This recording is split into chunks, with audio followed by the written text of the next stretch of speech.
Hello everyone, welcome to study tube. इस video में हम लोग 29 नवंबर को जो दूसरा शिफ्ट हुआ था आरआरबी एएलपी सीबीटी 1 का, इसमें पूछे गए साइंस के 20 प्रश्नों को कवर करने जा रहे हैं। इस वीडियो का पीडीएफ डाउनलोड करने के लिए आप हमारे ऐप पर जा सकते हैं। ऐप का लिंक मिलेगा वीडियो के डिस्क्रिप्शन बॉक्स में। आगे बढ़ने से पहले आपके लिए एक प्रश्न है जिसका उत्तर आप देंगे कमेंट बॉक्स में। ये 4 आपको दिए गए हैं ऑप्शंस, आपको बताने हैं इनमें से कौन एक संयोजी ऊतक नहीं है। कनेक्टिव टिश्यू नहीं है इन 4 में से कौन सा एक, है ना। कंडरा है, स्नायु है, पेशी है और रक्त है। इन 4 में से कौन एक संयोजी ऊतक नहीं है। ठीक है, कौन एक संयोजी ऊतक नहीं है, तो इसका आंसर आप लोग कमेंट बॉक्स में जरूर करें। तो आइए अब देखते हैं कि कौन कौन से प्रश्न पूछे गए थे 29 नवंबर 2024 को दूसरे वाले शिफ्ट में। कोलाइड विलयन के बारे में निम्नलिखित में से कौन सा कथन सही है।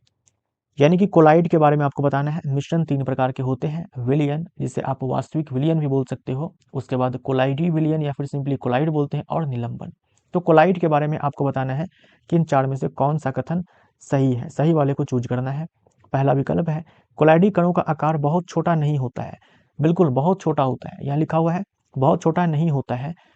तो पहला ऑप्शन है कोलाइडी कणों का आकार बहुत छोटा नहीं होता है, तो ये गलत हो जाएगा। बहुत छोटा होता है, नग्न आंखों से हमें दिखते नहीं है, तो इनके जो कण होते हैं उनका आकार बहुत छोटा होता है। अच्छा, इनके कणों का आकार जो है, जो विलियन के कण होते हैं, वास्तविक विलियन के कण होते हैं, उनसे बड़े होते हैं, निलंबन से छोटे होते हैं।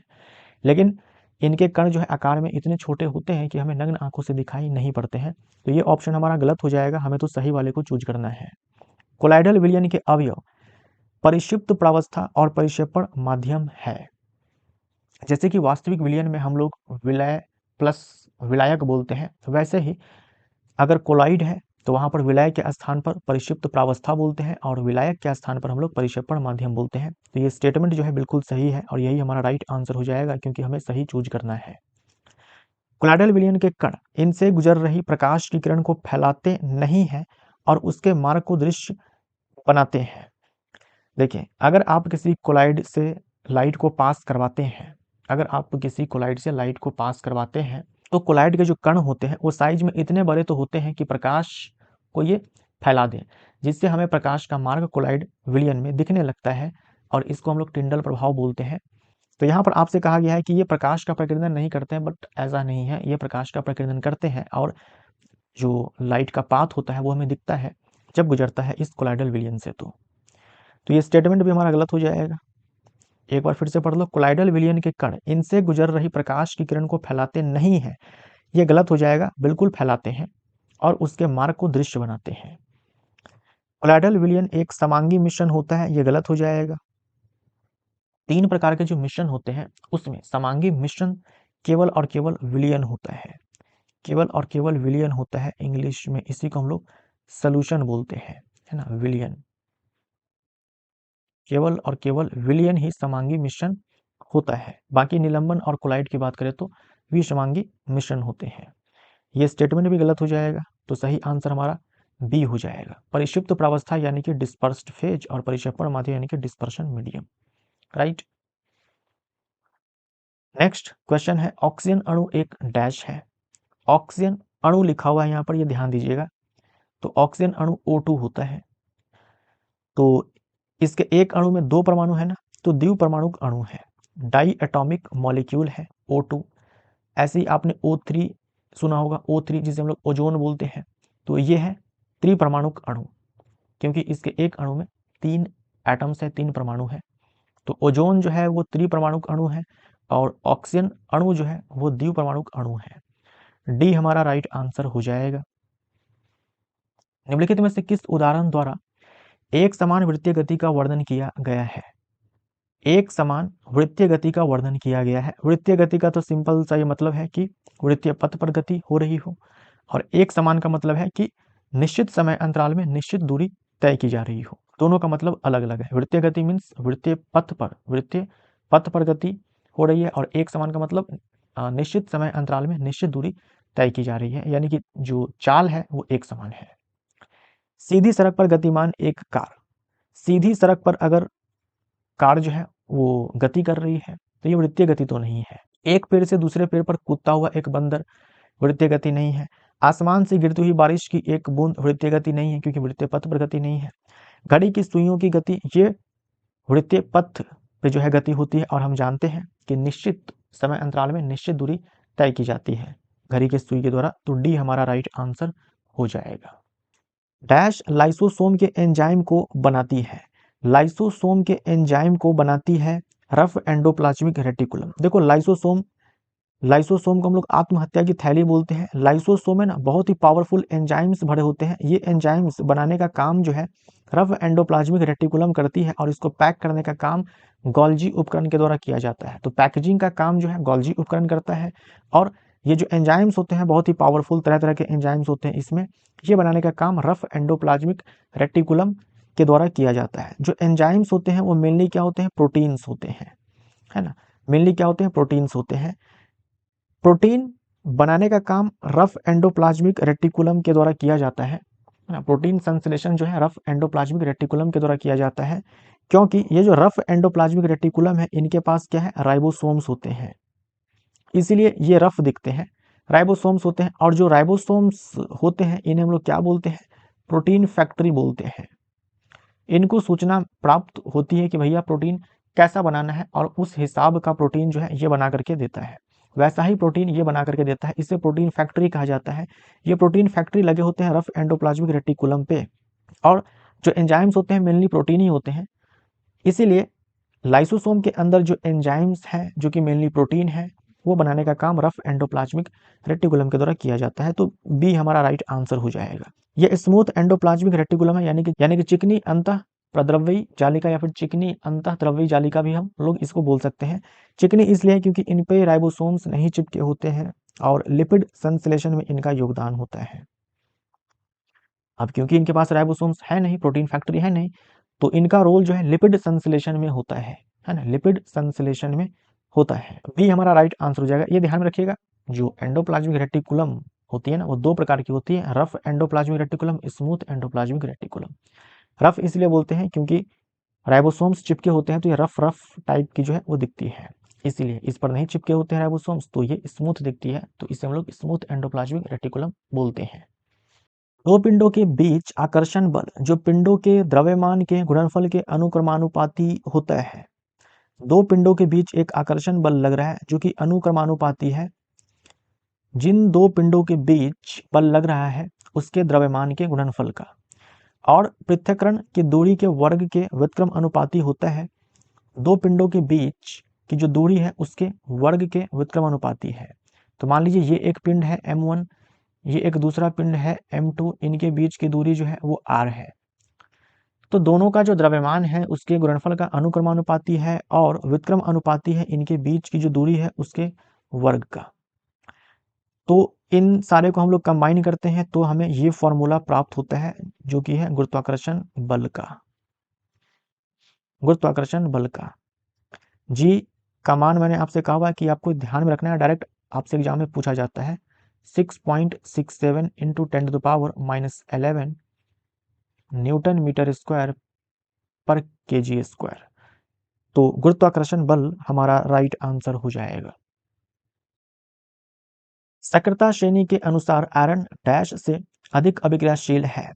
तो एनसीईआरटी क्लास 10th के अंदर आप धातु अधातु चैप्टर देखेंगे तो आपको एक टेबल में रिएक्टिविटी सीरीज जो है आपको दी गई है, जिसमें कि सबसे ऊपर आपको पोटेशियम दिखता है, उसके बाद सोडियम दिखता है, उसके बाद कैल्शियम, देन मैग्नीशियम, उसके बाद एल्यूमिनियम, उसके बाद जिंक, उसके बाद आयरन दिखता है, तब आपको हाइड्रोजन दिखता है, उसके बाद है कॉपर, तब जाकर के मरकरी, तब आपको सिल्वर दिखता है, उसके बाद गोल्ड।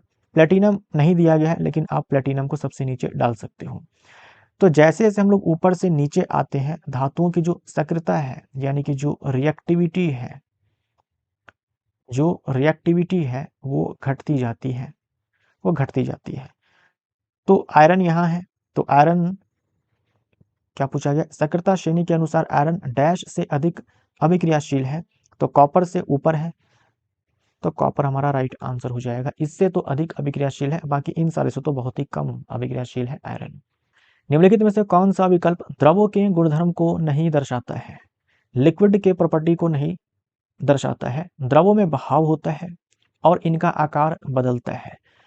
बिल्कुल, द्रव और गैस दोनों में बहाव होता है, दोनों ही फ्लूइड होते हैं। और इन दोनों के आकार बदलते हैं। ये स्टेटमेंट बिल्कुल सही है, यानी कि द्रव का गुणधर्म ये है। द्रवों का आयतन निश्चित नहीं होता है, ये स्टेटमेंट गलत है। देखिए, ठोस और द्रव दोनों का आयतन निश्चित होता है, गैस का आयतन निश्चित नहीं होता है। तो बी हमारा राइट आंसर हो जाएगा। द्रवों का कोई निश्चित आकार नहीं होता है, बिल्कुल सही है। द्रव को आप जिस बर्तन में डालेंगे उसी का आकार द्रव ले लेता है, तो ये गुणधर्म है। द्रव जिस पात्र में रखे जाते हैं उसी का आकार ले लेते हैं, बस यही चीज तो मैंने आपसे कहा।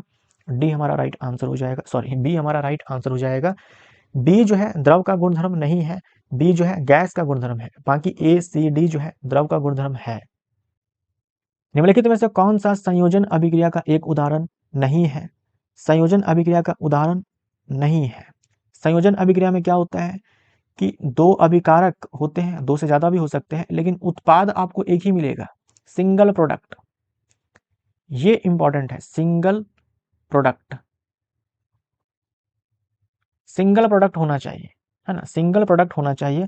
तो हाइड्रोजन और ऑक्सीजन से जल का निर्माण जो होता है, तो ये एक संयोजन अभिक्रिया का उदाहरण है ना। जब हम हाइड्रोजन को जलाते हैं ऑक्सीजन में तो जल बनता है, ये संयोजन अभिक्रिया का उदाहरण है। प्राकृतिक गैस का जलना, प्राकृतिक गैस का मुख्य घटक मीथेन होता है, तो आप बोल सकते हो मीथेन का जलना, ये भी अपने आप में संयोजन अभिक्रिया का उदाहरण है। कैल्शियम ऑक्साइड जल के साथ तीव्रता से अभिक्रिया करके बुझा हुआ चूना बनाता है, कई बार मैं आपको बता चुका हूं, अपने आप में संयोजन अभिक्रिया है। सिल्वर क्लोराइड, सूर्य नहीं, सूर्य, है ना, सूर्य के प्रकाश में धूसर हो जाता है। सिल्वर क्लोराइड, सिल्वर क्लोराइड को अगर आप डालते हैं सनलाइट में तो ये टूट जाता है सिल्वर सॉलिड और क्लोरीन गैस में। यहां पर ऊर्जा दी जाती है सनलाइट के फॉर्म में, है ना, सनलाइट के फॉर्म में। तो यहां पर देखो क्या हो रहा है, एक अभिकारक है जो टूट गया दो उत्पाद में, तो ये अपने आप में अपघटन अभिक्रिया है ना, अपघटन अभिक्रिया है, ना कि संयोजन अभिक्रिया है। ये वियोजन अभिक्रिया है, इसको आप वियोजन अभिक्रिया भी बोल सकते हो, वियोजन अभिक्रिया भी आप बोल सकते हो। तो यही हमारा राइट आंसर हो जाएगा, ये संयोजन अभिक्रिया का उदाहरण नहीं है। किसी दिए गए गोलीय दर्पण के वक्रता केंद्र और ध्रुव को जोड़ने वाली रेखा को डैश कहा जाता है। आपके पास एक गोलीय दर्पण है, आप कोई सा भी दर्पण ले सकते हो, उत्तल अवतल दोनों में से, दोनों ही गोलीय दर्पण के प्रकार हैं। इसका वक्रता केंद्र मान लीजिए ये सी है और ये पोल है। इन दोनों को मिलाने वाली जो रेखा होती है उसे हम लोग मुख्य अक्ष बोलते हैं, और ये मुख्य अक्ष जो है इस ध्रुव पर अभिलंब होता है। तो बी हमारा राइट आंसर हो जाएगा। वक्रता केंद्र और मुख्य फोकस के बीच का जो बिंदु होता है उसे हम लोग मुख्य फोकस बोलते हैं। इनके बीच की दूरी को हम लोग फोकस दूरी बोलते हैं, मुख्य फोकस और ध्रुव के बीच की दूरी को। और वक्रता केंद्र और ध्रुव के बीच की दूरी को हम लोग वक्रता त्रिज्या बोलते हैं। बी हमारा राइट आंसर। निम्नलिखित विशेषताओं में से कौन सी एपिथेलियमी ऊतक की एक विशेषता नहीं है? एपिथेलियमी ऊतक की एक विशेषता नहीं है। देखो, हमारे बॉडी के अंदर ना 4 प्रकार के ऊतक है, एपिथेलियम, संयोजी ऊतक, उसके बाद पेशी ऊतक और तंत्रिका ऊतक। तो एपिथेलियमी ऊतक यानी कि एपिथेलियम की एक विशेषता नहीं है, इनमें कोई अंतरकोशिकीय स्थान नहीं होता है। तो ये स्टेटमेंट जो है ये गलत हो जाएगा। देखो, इनकी कोशिकाएं सटे होते हैं, इनकी जो कोशिकाएं होती है एक दूसरे से सटे होते हैं, बट ये बोलना कि अंतरकोशिकीय स्थान होता ही नहीं है, ये गलत हो जाएगा। होता है बट बहुत कम होता है, बहुत ही कम होता है। तो यही स्टेटमेंट हमारा बिल्कुल सही हो जाएगा। लेकिन आपके एग्जाम में इसका सही आंसर ना बी दिया गया था, जो कि गलत है। बी में कहा गया इसमें बाह्य रेशेदार आधार झिल्ली द्वारा उससे नीचे रहने वाले ऊतकों से अलग किया जाता है। ये स्टेटमेंट बिल्कुल सही है, लेकिन बोर्ड की तरफ से इसको सही आंसर माना गया था, जो कि गलत है। ये बिल्कुल एपिथेलियम की विशेषता है। ये हमारा सही आंसर होगा, ए सही आंसर होगा, बी नहीं होगा। यह शरीर के अधिकांश अंगों और गुहाओं को ढकते हैं। देखो, ये कवरिंग टिश्यू होता है, हमें बाहरी वातावरण से बचाने का काम जो है ये टिश्यू करता है। जैसे स्किन जो है, स्किन क्या है, यही तो है, एपिथेलियम तो है। तो ये स्टेटमेंट बिल्कुल सही है, ये भी सही है। आप इस पिक्चर में देख सकते हैं, ये देखो, ये एपिथेलियम की कोशिकाएं हैं, है ना, ये एपिथेलियम की कोशिकाएं हैं, काफी सटे होते हैं, इनके बीच में अंतर कोशिकीय स्थान बहुत कम होता है, बिल्कुल नहीं होता है ये कहना गलत हो जाएगा, बहुत कम होता है।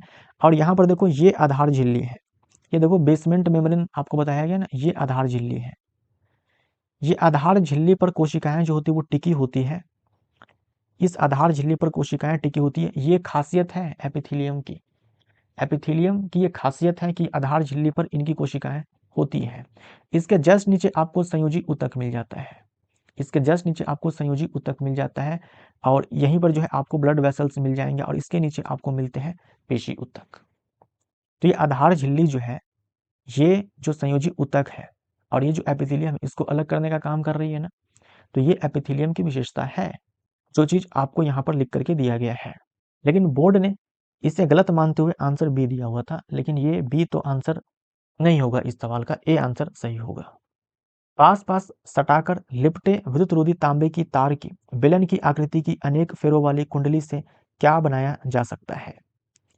तो पास पास सटाकर लिपटे विद्युत रोधी तांबे की तार की एक बेलन की आकृति की अनेक फेरों वाली कुंडली से क्या बनाया जा सकता है? तो इसे हम लोग क्या बोलते हैं? सोलेनॉइड बोलते हैं, यानी कि परिनालिका बोलते हैं। सिंपली तार लेना है और आपको ऐसे पास पर सटा करके जो है ऐसे लपेट देना है, बेलनकार आकृति आपको दे देना है, ठीक है, ये सोलेनॉइड हो गया, हिंदी में परिनालिका बोलते हैं। लंबाई L और अनुप्रस्थ काट का क्षेत्रफल A के एक चालक का प्रतिरोध डैश के अनुक्रमानुपाती होता है। तो एक चालक है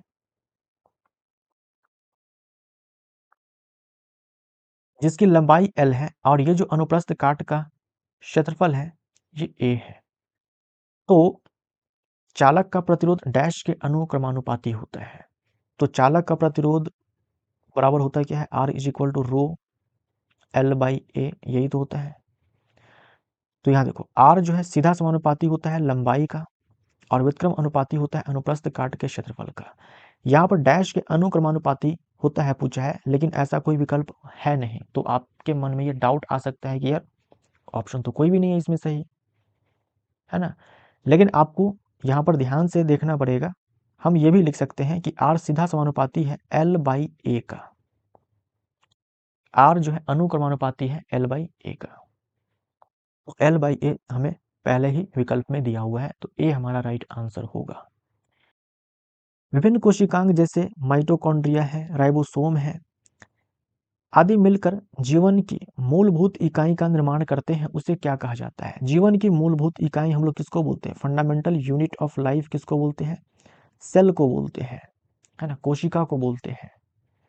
सारे ही जीव जंतु कोशिकाओं से मिलकर के बनते हैं, सी हमारा राइट आंसर हो जाएगा। ये जो सेल्स होते हैं वो मिलकर के बनाते हैं टिश्यू, टिश्यू मिलकर के क्या बनाते हैं? ऑर्गन, ऑर्गन मिलकर के क्या बनाते हैं? ऑर्गन सिस्टम, जैसे कि डाइजेस्टिव सिस्टम, रेस्पिरेटरी सिस्टम, ये सारे ऑर्गन सिस्टम।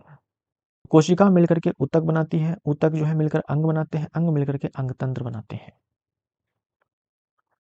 निम्नलिखित पदार्थों में से कौन सा पदार्थ कोशिकाओं की राजधानियों में जमा नहीं होता है?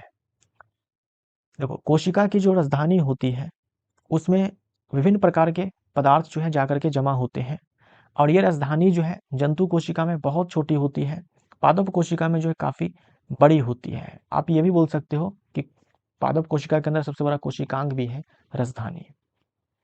ये राजधानी है, इसमें तरह तरह के पदार्थ जो है आकर के संचित होते हैं, जैसे कि खनिज लवण, मिनरल सॉल्ट्स, शर्करा, प्रोटीन, अमीनो एसिड्स। तो देखो इनमें से कोई सा भी वो पदार्थ नहीं है जो राजधानी में जाकर के जमा नहीं होता है, लेकिन आपके एग्जाम में जब ये सवाल पूछा गया तो बोर्ड की तरफ से इसका सही उत्तर जो है शर्करा दिया गया था, जो कि गलत है। शर्करा भी यानी कि कार्बोहाइड्रेट्स, शुगर, ये भी आकर के इसमें स्टोर्ड होते हैं, और ये सारे के सारे होते हैं, है ना, ये सारे के सारे ही होते हैं स्टोर्ड इसमें आकर के। तो इन चार में से कोई भी विकल्प सही नहीं है। बोर्ड ने आंसर भी दिया था, ये ध्यान में रखिएगा, लेकिन मेरे अकॉर्डिंग कोई भी आंसर इसमें से सही नहीं है। परागण यानी कि पोलिनेशन की प्रक्रिया में पराग कणों को पुंकेसर से वर्तिकाग्र तक स्थानांतरित किया जाता है। ये स्टेटमेंट बिल्कुल सही है। देखिए स्त्री केसर के तीन भाग होते हैं, वर्तिकाग्र, वर्तिका और अंडाशय। पुंकेसर के दो भाग होते हैं, पराग कोश और तंतु। पराग कोश में पराग कण का निर्माण होता है और ये पराग कण जब इस वर्तिकाग्र पर स्थानांतरित होता है तो इस घटना को ही हम लोग क्या बोलते हैं, परागण बोलते हैं। इस घटना को ही हम लोग परागण बोलते हैं, अंग्रेजी में इसी को पोलिनेशन बोलते हैं, है ना, पोलिनेशन बोलते हैं। तो ये स्टेटमेंट बिल्कुल सही है, यही हमारा राइट आंसर हो जाएगा। बाकी के सारे जो है गलत है, आप चाहो तो एक बार पढ़ सकते हो। निम्नलिखित में से किसका पीएच मान सबसे कम होता है? पीएच मान सबसे कम किसका होता है? गैस्ट्रिक जूस है, लेमन जूस है, ब्लड है, मिल्क ऑफ मैग्नीशिया है। मिल्क ऑफ मैग्नीशिया किसको बोलते हैं? MgOH का होल ट्वाइस, इसे मिल्क ऑफ मैग्नीशिया बोलते हैं। एंटासिड बनाने में इसका इस्तेमाल किया जाता है। तो एनसीईआरटी का ही ये कटआउट है, आप यहाँ पर देख सकते हो। जठर रस गैस्ट्रिक जूस जो हमारे आमाशय में जो जठर ग्रंथि है उसके द्वारा स्रावित किया जाता है, इसका पीएच लगभग 1.2 होता है। तो ये हमारा राइट आंसर हो जाएगा। नींबू के रस का पीएच लगभग 2.2 होता है। शुद्ध जल का पीएच 7 होता है। ब्लड का पीएच 7.4 होता है। मिल्क ऑफ मैग्नीशिया का पीएच देख लो यहाँ पर 10 होता है। और सोडियम हाइड्रोक्साइड जो कि खतरनाक वाला क्षार है, इसे हम लोग कास्टिक सोडा भी बोलते हैं, इसका पीएच देख लो लगभग 14 होता है। मैंने आपको बताया भी हुआ है कई बार। सोडियम हाइड्रोक्साइड का पीएच जो है आपको ध्यान में रखना है, एग्जाम में डायरेक्ट पूछा जाता है आपसे, राइट। सोडियम हाइड्रोक्साइड किसी पिंड पर लगने वाले 10 न्यूटन बल के परिणाम स्वरूप बल की दिशा में, है ना, बल की दिशा में 2 मीटर का विस्थापन होता है। इस बल के द्वारा किया गया कार्य डैश है। तो बल की दिशा में अगर विस्थापन हो तो किया गया कार्य हम लोग लिखते हैं F/S से। अब ये जो F है ये आपको 10 न्यूटन दिया गया है और जो S है वो 2 मीटर दिया गया है। सब के सब SI मात्रक में है, तो कार्य हमारा SI मात्रक में जो कि जूल होता है, जूल में कार्य 20 जूल आएगा। मलेरिया परजीवी किस प्रकार का अलैंगिक जनन दर्शाता है? तो कई बार मैं आपको बता चुका हूं, अलैंगिक जनन करता है मलेरिया परजीवी। बोले तो कौन? प्लाज्मोडियम, है ना, प्लाज्मोडियम। प्लाज्मोडियम के कारण मलेरिया होता है ना, प्लाज्मोडियम के कारण मलेरिया होता है और ये बहुविखंडन करता है। तो डी हमारा राइट आंसर हो जाएगा, प्लाज्मोडियम, है ना, प्लाज्मोडियम। मूकुलन आप ध्यान में रखेंगे, हाइड्रा, अलैंगिक प्रजनन है मूकुलन, ये हाइड्रा करता है। द्विविखंडन के तो बहुत सारे एग्जाम्पल हो सकते हैं, अमीबा है ना, अमीबा है, लिशमीनिया है। अच्छा, लिशमीनिया ये भी परजीवी है ना, ये भी प्रोटोजोआ है जिसके कारण काला जर होता है ना, काला जर। अमीबा है, लिशमीनिया है, बैक्टीरिया आप यहाँ पर लिख सकते हो, पैरामीशियम आप लिख सकते हो, यूग्लिना आप लिख सकते हो, ये सारे। पुनर्जनन में आप हाइड्रा लिख सकते हो, हाइड्रा में पुनर्जनन भी होता है, मूकुलन भी होता है। और उसके बाद यहाँ पर आप लिख सकते हो प्लेनेरिया। तो ये सारे के सारे जो है आपको ध्यान में रखने पड़ेंगे एग्जाम्पल के साथ। पुनर्जनन, द्विखंडन, मूकुलन, बहुखंडन या फिर बहुविखंडन, ये सब अलैंगिक प्रजनन के ही प्रकार हैं। डी हमारा इस प्रश्न का जवाब हो जाएगा। फोकस दूरी f के लेंस की क्षमता डैश के अनुक्रमानुपाती होती है। तो लेंस की शक्ति ये बराबर होता है 1/f, लेकिन यहाँ जो f है ये ध्यान दीजिएगा मीटर में होना चाहिए, राइट। तो यहाँ पर देखो, हम बोल सकते हैं कि जो लेंस की शक्ति है वो व्युत्क्रम अनुपाती है जो फोकस दूरी होती है उसके, और अनुक्रमानुपाती है 1/f के। हमसे अनुक्रमानुपाती पूछा है तो हमारा आंसर 1/f हो जाएगा। अगर व्युत्क्रम अनुपाती पूछा जाता तो हमारा आंसर f होता। ठीक है, तो 1/f के अनुक्रमानुपाती है, लेकिन f के तो व्युत्क्रम अनुपाती है ना, तो ये सब आपको ध्यान में रखना होगा। ये जो लेंस की शक्ति है इसे हम लोग डायोप्टर में मापते हैं। लेंस की शक्ति का जो एसआई मात्रक होता है वो डायोप्टर होता है।